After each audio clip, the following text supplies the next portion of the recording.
What's going on, everybody? It's Anthony from hashtag Be the Change. Truth will set you free. And of course, now blunt force discussion. So, as you guys know, we do a lot of these interviews in studio, but we've got some great opportunities coming up with people that I want to talk to that may not be able to make it all the way to the studio. So, we're calling these point 0.5 blunt force discussions or BFDs. Why? Because they're big effing deals. So this episode, we've got a great guest. I've been talking with Shemaine Nugent. That's right, the Nuge's wife. She's going to come on and talk hopefully in the next couple weeks. And these are going to be our in-between episodes that are providing the same quality content, same quality conversation.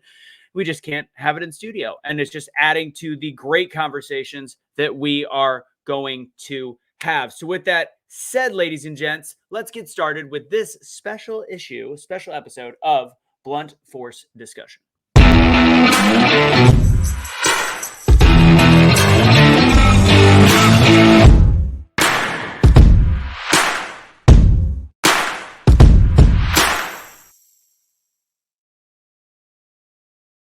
Ladies and gents, our special guest, we have got our social media influencer, one of the funniest people that I like to follow on social media, Conservative Ant. What is going on? What's up? How you doing? Fantastic. All right, first off, so I've been following you for a long time. We finally got to meet one time in person, and you're funny guy. You're also incredibly nice. You've got a whole thing on your videos that you tap on the phone. You've created this character. How did you get into being a social media conservative influencer? I think like the rest of the country, COVID like sparked my interest in politics and how this world has kind of turned into a whole clown show. So I did, coming from Chicago, I was mad about our second round of lockdown. So I like went off and I had found TikTok and then I just blew up from there. I woke up one day and I was like, oh my God. And then I just continued to do videos and then I started to find my on camera presence and my characters and I brainstormed and like things came to me and I'm like, I'm just putting it on the internet. So so you've been conservative your whole life, or when did you, what's your political journey? Yeah, so I am the child of two Italian immigrant parents or came here when they were kids. So I grew up very traditional in the sense of Roman Catholic and all that, but I grew up very liberal. I grew up in an urban suburb outside of Chicago. So I grew up very liberal. And then I came out when I was 18 and I thought it was my duty to vote for liberal. I voted for twice. Same. No, I did too. You know what? And I still think like for me, I was like, it is the right time in our history, like to have a black president. I was like, it's about time. Like there were all these things that I was like, of course, why don't we have a black president? Like, hi, well, and he was cool and I was finding myself. But as you become an adult, you start to realize financially, it is really hard to support a Democratic agenda. So I started to be like, okay, I am fiscally conservative. I believe in traditional values pretty much all around. But the Democrats never did anything for me. Right. So I really need to relook at this situation. Yeah, and when you relook at Obama, like again, I was raised very liberal, and interestingly enough, my mom, who is also now conservative, her big hot topic was pro-choice when I was younger. Like we didn't even eat at Domino's growing up, and it's interesting we're having this discussion right now because the guy was pro-life, and it's like I was raised liberal. And I still have, and as you and I have talked, I have a lot of liberal ideologies, but I'm very conservative from a common sense perspective at this point. But I made the shift. And the other problem during the Obama years, 08, you had McCain, which in the end we found out was not really the best dude on the planet, and Palin. Although I like Palin now, but she wasn't sharp. I mean, smarter than Kamala, but that doesn't say a ton. Yeah, right. Exactly. I feel like she was like the Republican Kamala. And then even worse, by the way, was then Romney. Yeah. I mean, here's the thing, right? You also gave people like the crappiest people to choose from at that time. And so I think Obama was polarizing to everyone.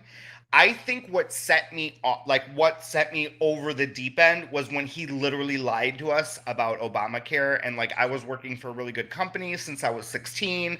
I was in management, like I had really great insurance.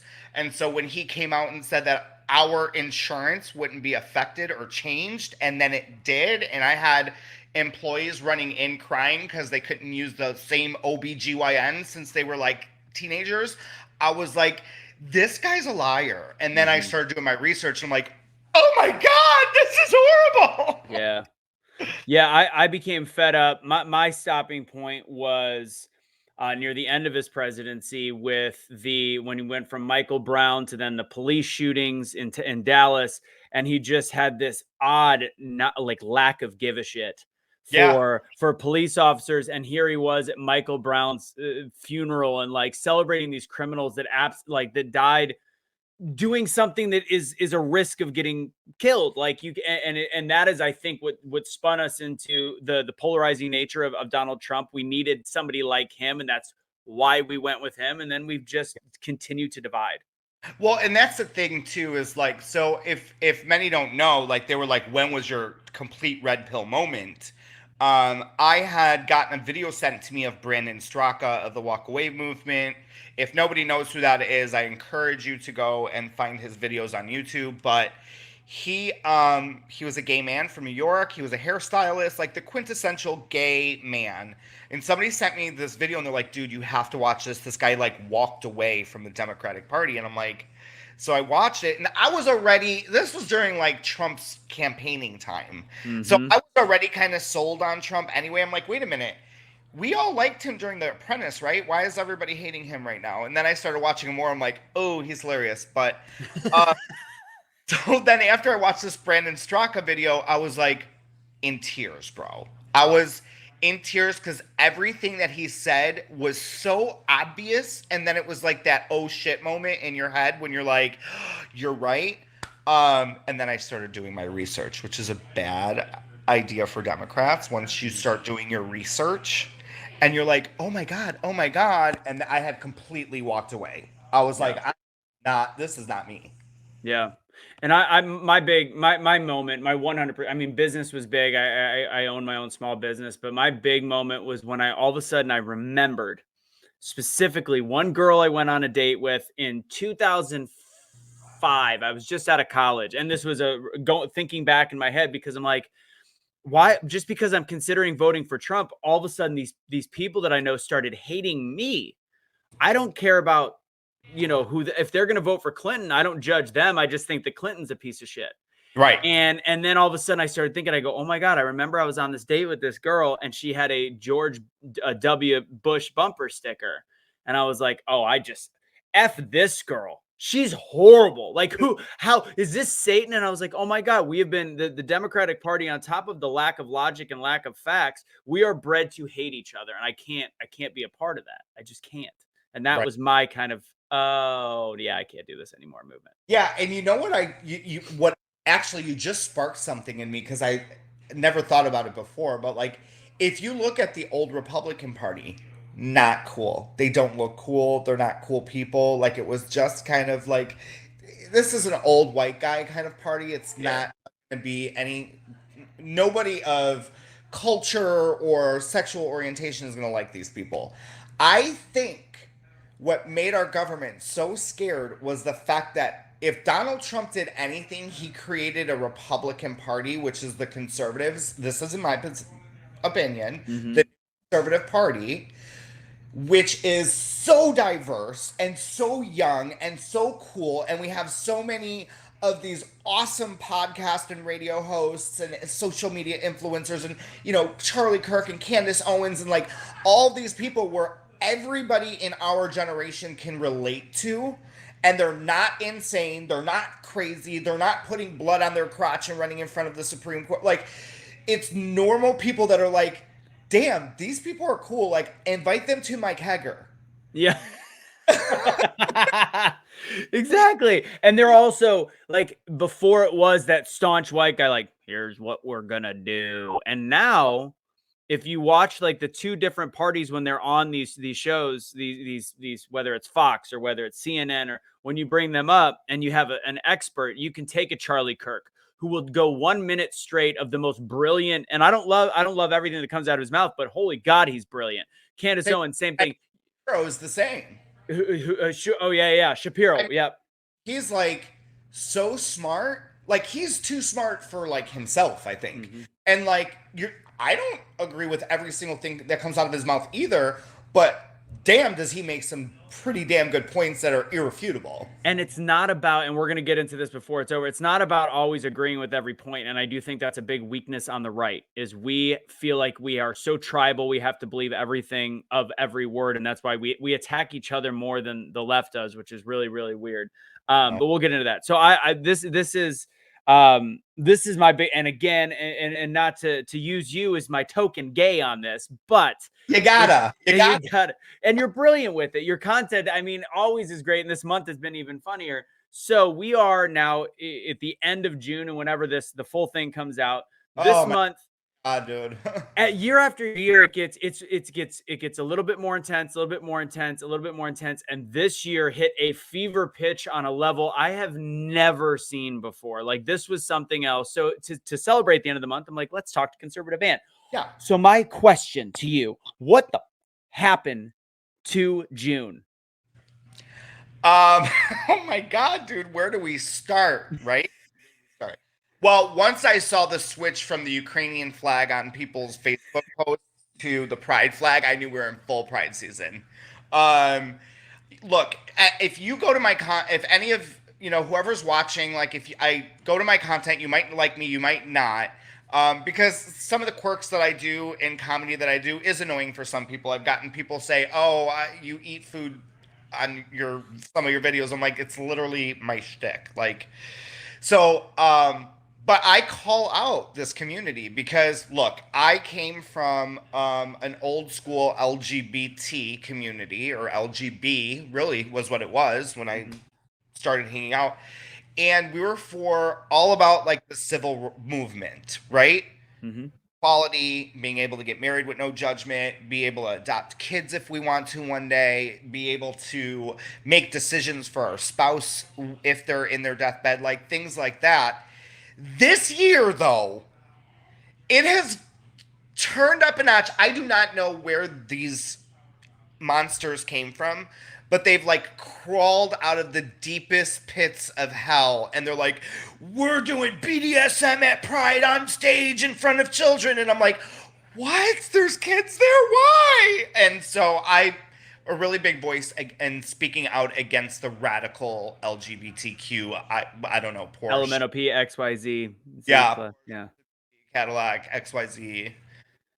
Yeah, and I hate it because as somebody that is on the conservative side, I do catch a little bit of flack even from my co-hosts and the people I talk, because I am pro gay marriage, pro all these, pro gay. Like I don't care. I'm not pro. I'm not anti. I'm literally just like, you do you, and you should have the same laws as everybody else. You should be allowed to get married. Like it's not affecting me. And I see there's an argument with Roe versus Wade. I actually do see a lot of ends of the spectrum and why people can feel a different way. But for the gay marriage thing, it's like, why? On that too, if you want mine after this, but go ahead. I'm sorry. Yeah, no, yeah, I do want to, because I'm gonna use that as a conversation. But I have like a spitfire answer that's like so common sense, and okay, I'm looking forward to that. So yeah, just ending this month of June and how important somebody like you is. And I read somebody else's post, can't remember his name, another gay influencer, and people like say to me like, well, how can you say I can't? I'm not allowed to say the same things that you are, which is why, and I am allowed to. It's a shame. It's a shame, but you have just the same way as like Cashley Kelly when he was speaking. Yeah. Right. Black people a black conservative or a black truth speaker, I don't care what side of the spectrum on, they can speak to a whole different audience that I can't. Likewise on this, I think it's so important to have people like you that are kind, rational, also funny, and able to have a platform to say, look, this doesn't speak for all of us. And I know a lot of gay Republicans. My girlfriend is a barrel racer. That industry, super gay. And they're also super conservative on that same side. And they take a lot of flack because a lot of Christians will tell them, no, you're not, you can't be conservative, you Oh can't be yeah, Christian. from both sides. I've gotten Christians that came for me, and I'm like, look, I have faith in a higher power. I was raised Catholic. It doesn't matter if you're Christian, but I'm one of the few gay guys that'll be like, you also have the right to not like my lifestyle. Your that's your faith. Yeah. Like, how dare you? You have to like, if they're Christian, but they've also said, look, I don't agree with your lifestyle, but I love you. Yeah. Like, you force it down my throat, and and there's straight people that do some pretty creepy shit in the bedroom. So like, y'all aren't cool either. Y'all are crazy. Yeah, you got to make sure you look at the whole Bible. Like, Yeah. so that line, that one, that all you didn't fit that. Yep. And then Yep. the whole concept of like it's what is it they call it, blasphemy or whatever. It's like blasphemy is there's like 27 different variations of the word, and it's like, God, you're nitpicking a book that was written by a lot of politicians. I'm just saying, and as a Christian, I'm saying that it's an imperfect book. Yes. Sorry. About to get into Roe versus Wade, but I think we went on to this, and this is the important thing this is following up with that is, as I said, the right likes to cannibalize itself. And as you know, some of the shows and some of the people that I talk to and some of the conversations I have where it's like, well, you know what? They don't fit my religious agenda. I don't even want them on my side. And this goes even for the pro-choice stuff. Like, oh, they're Christian, but they are okay with pro-choice. I don't even want their vote. And I'm like, I think you guys are sacrificing a war for just these little battles. Why is it that the right is just cannibalizing itself and alienating people? In like alienating people in the sense of them not sticking together and going down each other's throats. Is that what you're asking? Yeah, no. Why is it that they feel like if there's why are we so tribal? Why? Because I think we're affecting our vote in the long run. We're saying if you don't agree with every inch Yeah. of what I said, like I say I'm somebody that doesn't like your lifestyle, and we agree on 99 out of 100 things, but you're gay. I'm like, I'm sorry, I can't think you're a good person, and that's what I feel is happening a lot. Yeah, and you know what? I think it's that mentality for a lot of them where it's like that betrayal. Like, how dare you betray us? Like, we don't. And look, if I got to give one thing up to liberals, though, like those hardcore liberals, those mother stick together, bro. Yep. They stick together thick as thieves, and conservatives just don't a lot of the time, and it's kind of a shame. And I think that sometimes it ruins our parties. But yeah, I don't know if you want to get into Roe yet. Let's see. Let's do it. So we'll start with Roe versus Wade, and then we're going to go into what could happen with gay marriage. But yeah, so obviously big decision right now. Roe versus Wade is overturned. What is your overall thoughts on that? Yeah, so this kind of bounced back like off of the religion thing, and that's why I wanted to kind of go into it. Go for it. So I learned a lot over the last 6 months since Roe versus Wade has become a topic. And I was a pro-choice conservative because I'm gay, so I'm like, I have no skin in this game. Like, I'm not getting a woman pregnant, A, and B. Literally no skin in the game. Okay, go ahead. Literally no, yeah. And I'm also like it's not me. Like, it's not I'm not a woman, right? No uterus, no voice, or whatever they say. But as I started to look at these different laws in these different states, California, which is one of the most liberal, very liberal on their abortion rights and what women can do, there's a loophole in a bill that was just passed that you can literally have your baby and have 28 days to dispose of your baby without you getting any repercussions or an investigation to take place. And I'm thinking to myself, I've got to read this again. There's no way that this is a thing, right? We're killing a baby 28 days now. Like, you have 28 days to like asphyxiation, drown them. Like, this is a actual breathing human being. And then I started looking in other states, and this is the problem that we're having, Anthony, is the reason why this has come up again, and the reason why that this is happening again is because people have literally gone and done the most. Like, they've gone way too far to the point where people are like, wait a minute, like, abortions should be rare, right? Like, I remember when it was like, even when we were in high school, and I'm like, well, what are you gonna do? Like, are you gonna get an abortion? Like, it was super low key, like super quiet, super rare. And now it's like, girl, kill that baby. Like people are doing videos. And I think it sparks something where we're like, okay, well, we need to relook at this. Yeah.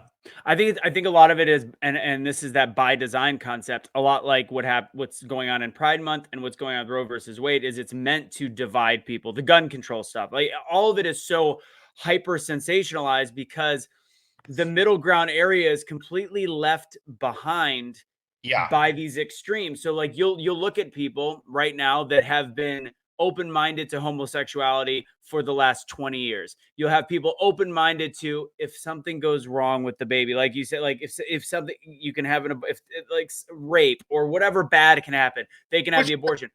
it's honestly like it's 1% of, and I know a lot of people don't come forward. There's a lot of things, right? Right. Right. But Yeah. you're right. And what's happened now is you'll see these people that have made the shift and soften their heart and become decent, more warm people. And now they're going back to being homophobic, racist, super. Because when I was growing up, it was the crazy people were the pro-life people with the dead babies. And now it's the pro-abortion people saying, like, with the same pictures, like, this is okay. Like, it's Yeah. so weird. Yeah. I never even thought about the race thing either, actually, now that you've lumped this all together, because they actually did hit all of the three sensitive topics that really, like, will rivet the nation, right? Abortion, gay, LGBTQ plus community, Mm-hmm. and the war on racism. Mm-hmm. It's literally riddled us for how long? Years and years, all those topics, right? And they decided to just boom, in like a matter of like 4 years, they're like, boom, every topic, boom, racist, we're all this shit's going on now. We're just killing black people. Like there's all kinds of racism. They pegged us against each other. Now the gay people, they're bringing kids to strip clubs, putting in G-strings. You could have your kid do a sex change surgery at 5 years old. Your newborn baby can decide whether it's a boy or a girl. Like they can't even talk. I mean, and then Roe versus Wade. Yeah. And all that came in between that was two administrations. Both sides hate that person equally. Mm-hmm. The right hates Joe Biden, and they don't care what happens to him.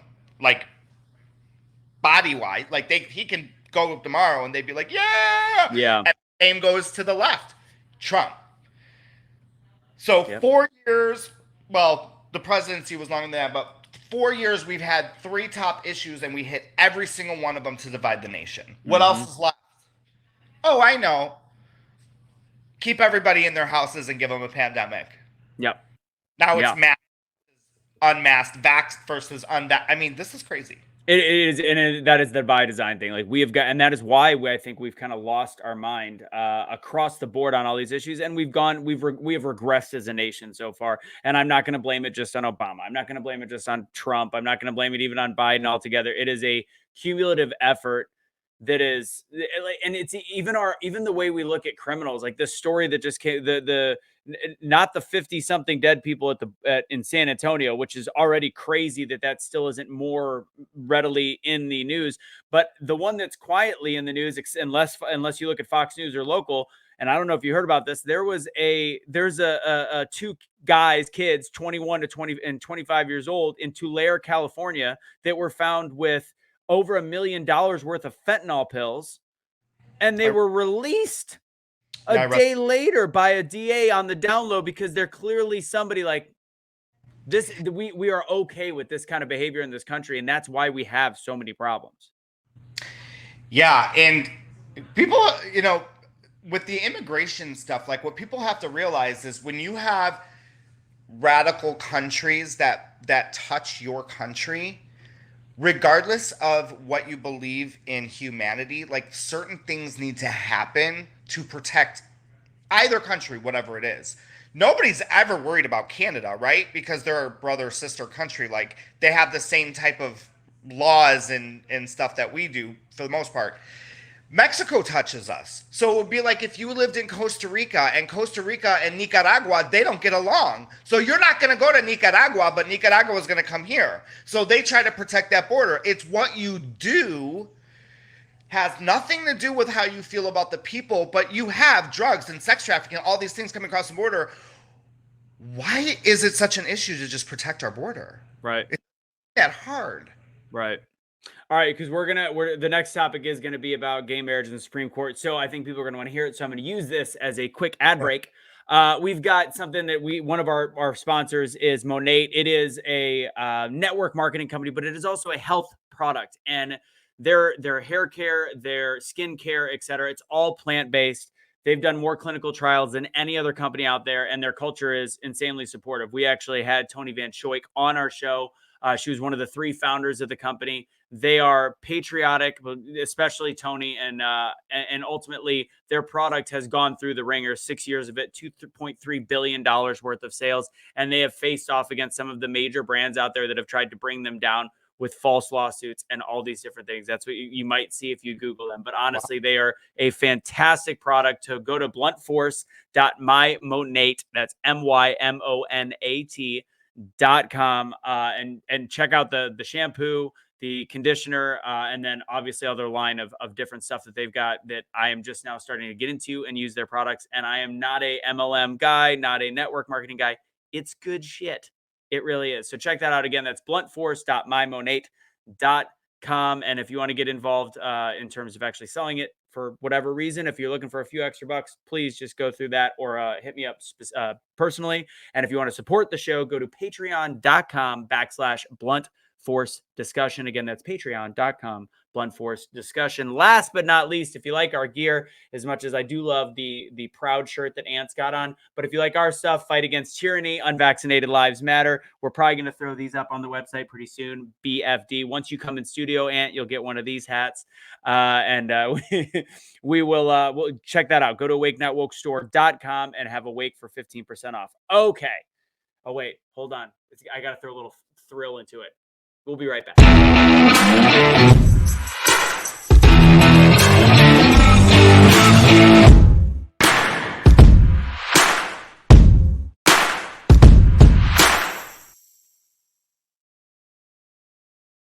All right, just a couple more minutes with you, Ant. I've got some big questions because we've talked about Roe versus Wade. I do think it's bad constitutional law. I still don't know where I fall on. I mean, I wake up every morning wishing I was more pro-life, but I still see things. I think it's all this. Everybody's mental state is a little different where they see life, and I think that is why it's such a divisive issue. I'm definitely not pro-abortion in any way, shape, or form, but it is that element. Like I see people's reasons to an extent, and then I have an arbitrary like date, like 10 weeks or 12 weeks, like, and it's so unique to all people. But here is my big question at this point, because Roe versus Wade opened this can of worms, and Clarence Thomas opened this kind of thought process. Because the whole thing with Roe versus Wade, I actually don't think there's going to be less abortions next year. I don't, because people are just going to go to different states. There's going to be incentives. People are going to celebrate their ability to still do it, and they're going to fight back and say, look what I can do. And I think that that's even more twisted. My question now is, they're talking about the fact that Roe versus Wade is overturning that concept of it should be it's now a state, going back to the states, which Right. constitutionally is correct. Right. So what about gay marriage? What if that is brought up? Yeah, look, everybody's reaction to the Supreme Court decisions that have been coming out, they're planning on coming out, it's emotional, automatic emotions. I get it. Even for pro-lifers, like there's an emotion, or I, there's still things that I'm trying to wrap my head around. Gay marriage is one of them. I technically that would go back to the states as well if that's brought back up. But we can't act like hooligans at the same time. So if there's, it's not a surprise that Clarence Thomas was pro-life. He's always been. It's not a surprise that he's against gay marriage. He's been vocal about that. But the gay marriage issue, I really don't believe will be touched. I really, really don't. Because yes, if it does go to the states, it does. But gay marriage has been a thing now for what, 10 years? I mean, you can get married in all 50 states, and some states have had it for longer than that.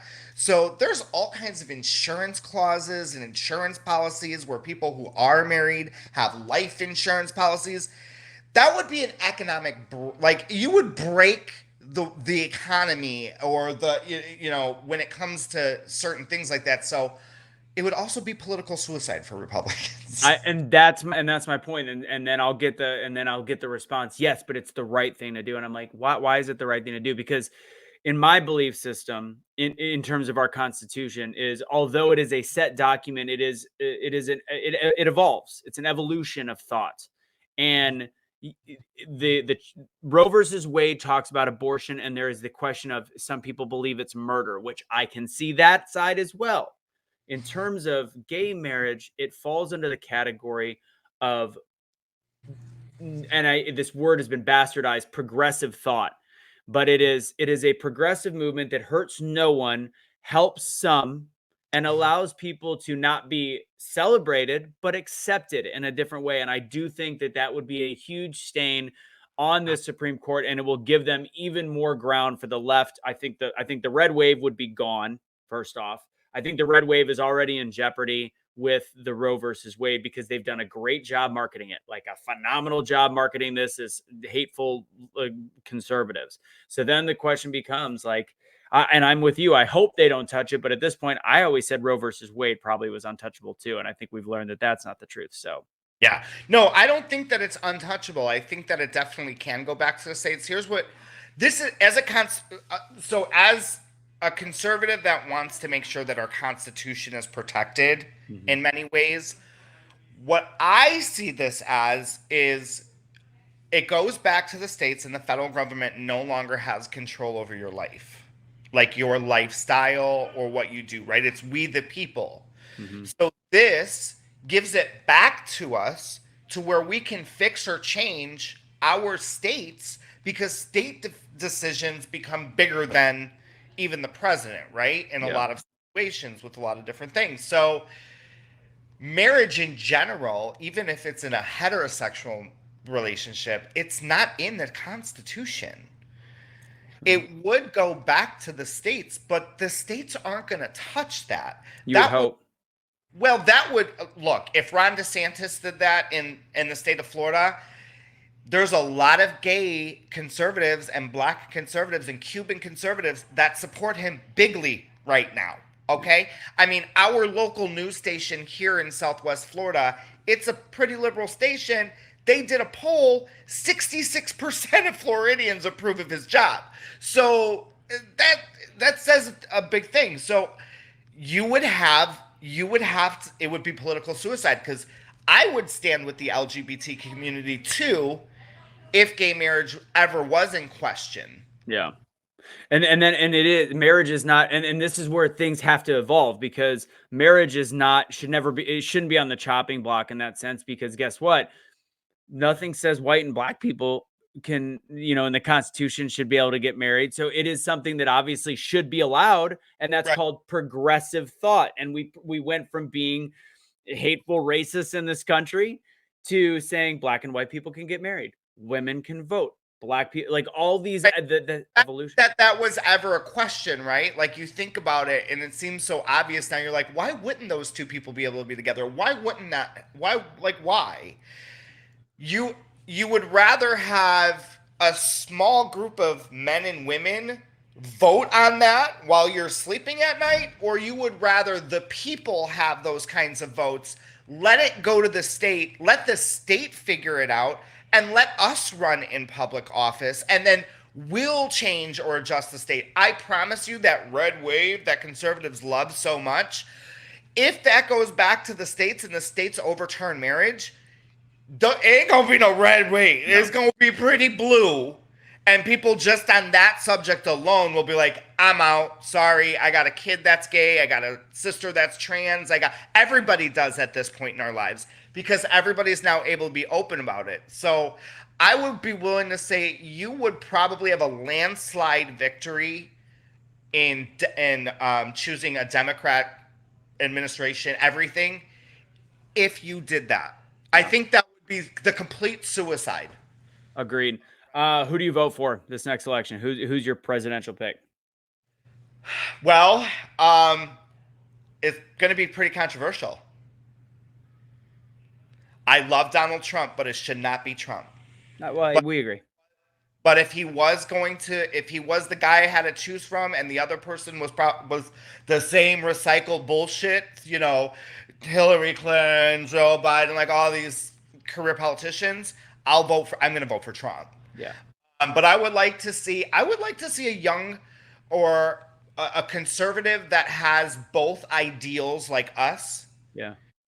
running, and I would vote for them. I would probably vote for Ron DeSantis So if if he. DeSanta Claus ran, I mean, I know you're Florida. A lot of Floridians are like, nope, I want him here. I want him in But Florida. his term is going to be up when it's 2024. Yeah. So at the same time, like I know he's born like he's a Floridian. He's still gonna be in our public office. Like Yeah. he's still got a lot of great connections with. I was just at a press conference of his, and they did environmental stuff on the Everglades. Like people love him, and so I look if he runs for president, he's got my vote. I know he would protect Florida.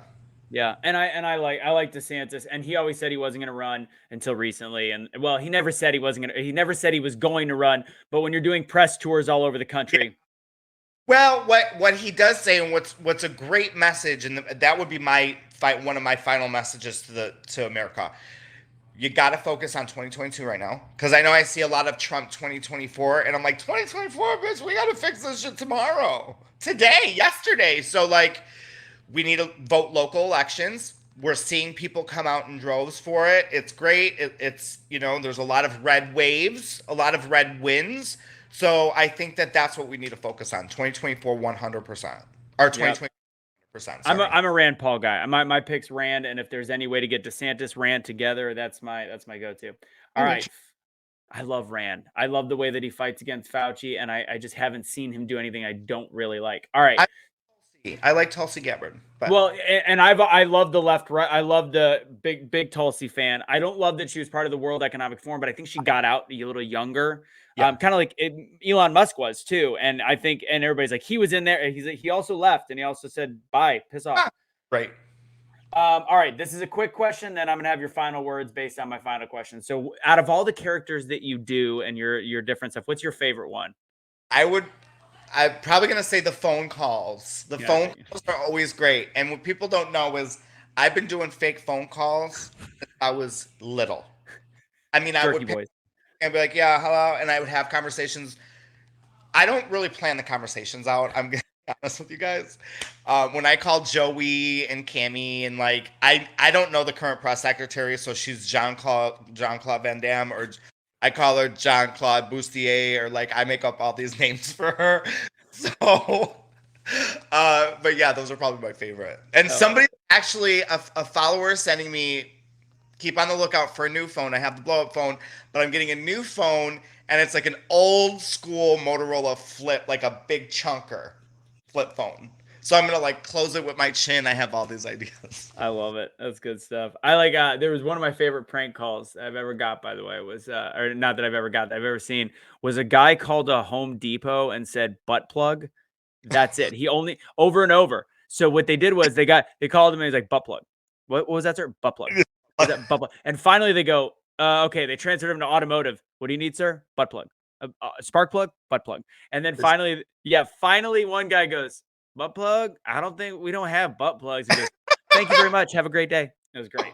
So That's good. great. I love that. All right, final thoughts, and thank you for the time. But I want you to tell me, with all the stuff we've talked about, with the issues with Pride Month, all this stuff, how do we actually?